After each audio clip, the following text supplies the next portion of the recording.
Most common questions I also get is, did we take steroids? Because now, of course, drugs is such a big issue in sports. And the answer is yes.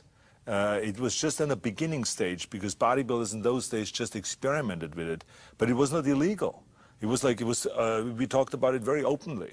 I mean, anyone that was asked, he says, you take steroids? He says, yeah, I take 3 Dianabol a day. Or someone else would say, I would take this, and that. It was not an illegal thing. Now, after it became a big problem, then our federation said, okay, bodybuilders ought not to take steroids, and there will be testing done, surprise testing done. You could be called at any given time, and within 2 days you have to do a test, so you can't get rid of the whole thing out of your system or anything like that. So that's what's going on right now. The bodybuilders are tested continuously. Well, the full term is androgenic anabolic steroid. Androgenic means male hormone-like, anabolic means to build, and steroid is a class of drugs that these are. These are derivatives of cholesterol. Your body has male hormones in it, derivatives of testosterone.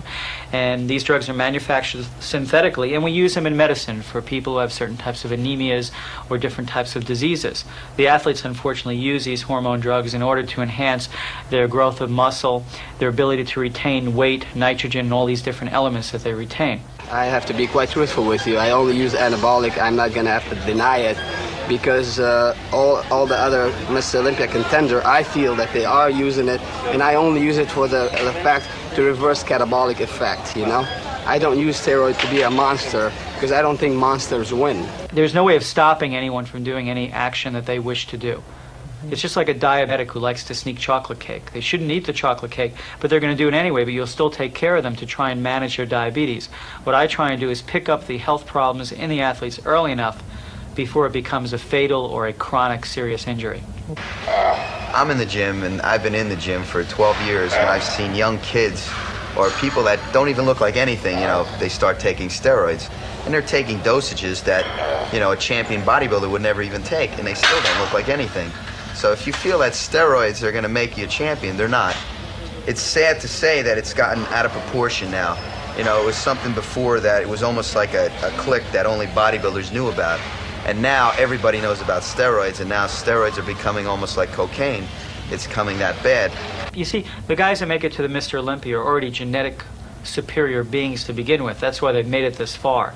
The people who get hurt the worst are the young kids coming up who aren't so genetically superior, because they're going to take 5 times as much as these guys to try and get anywhere near where these guys are, and that's the patient population that would be most severely damaged overall.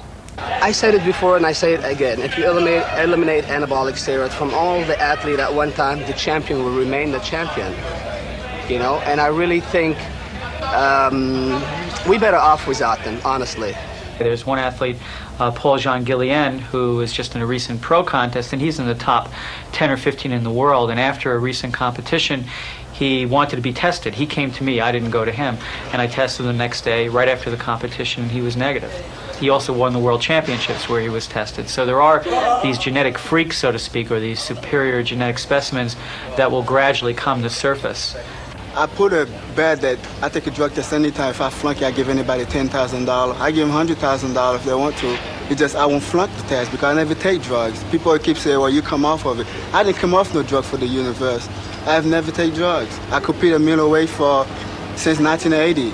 I think the main thing about natural bodybuilding is you have to train all the time. You can't take 2 or 3 months off and then try to come back. You have to eat good all the time, and it's become like a self-discipline. You got to really want it. I'm not looking to risk my health for, glory. The bodybuilding is supposed to be an athlete sport. It's supposed to be very healthy, low blood pressure, not high blood pressure. The guy have high blood pressure. They're losing their hair. They look, I'm 28. I'll be 28 September 17, and I don't look 28. I got guys that my age look older, and to me, I appreciate what I do. The drugs do work. That was a mistake the medical community made, in that they said that the drugs do not enhance performance. The athletes knew they enhanced performance, so now when we tell them, well, the drugs will also hurt you, they say, well, you lied to us about this part, why should we believe you about this part now? The drugs do make a difference, whether it's 2% or 5% or whatever.